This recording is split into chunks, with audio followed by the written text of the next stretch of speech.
Well, as our society becomes increasingly polarized and divided, our next guest believes that cultural cordiality is in crisis. Here with some helpful insights and tips is Milan Kordestani, author of a new book titled I'm Just Saying, The Art of Civil Discourse, a guide to maintaining courteous communication in an increasingly divided world. Milan, welcome. Hello, thank you for having me.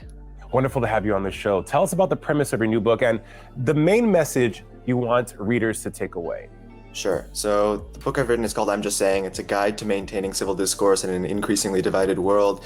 The message I want people to take away really as we're heading into an election year is lessons on how to maintain civil discourse. It starts with wanting to create common ground with people that we normally would not discourse with or typically avoid because we're scared of confrontation or difficult conversations. And this book is meant to empower people to understand how to conduct those conversations in their personal lives and in their work lives while really bridging divides, creating common ground with people so we can create a more inclusive culture that we're all proud of and able to feel comfortable in. Having a book like this, as you said, is beautiful, that can really help us in all factors of our lives. Was there anything particular, Milan, that prompted you to write it, an experience for yourself that switched a light bulb on for you?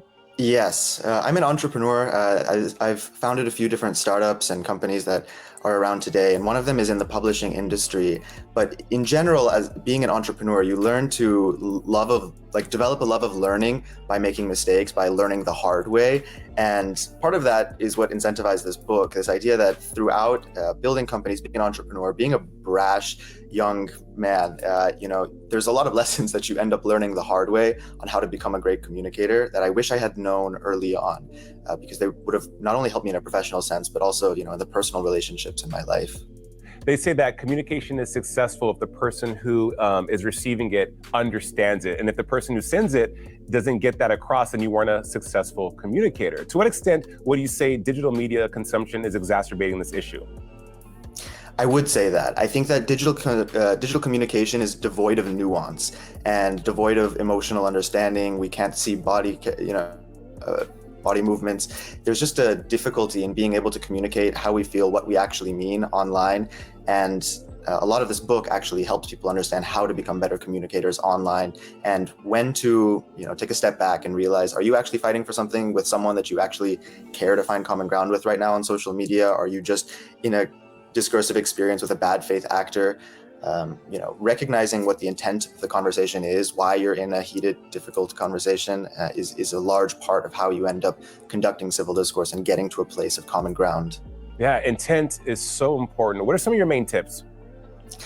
So beyond intention, really, it's also recognizing your ego going into conversations, seeing if there's something that you're trying to prove or if there is some reason that you are the way that you are that is making you believe that your opinion is greater than the other. And it really comes down to that ego of believing I should be right, or that any conversation is being had so that I can prove a point or win a discussion usually means that there's a loser at the other side of it.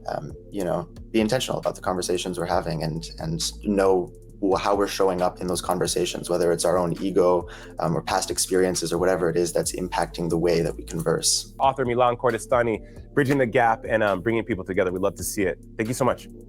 Thank you for having me.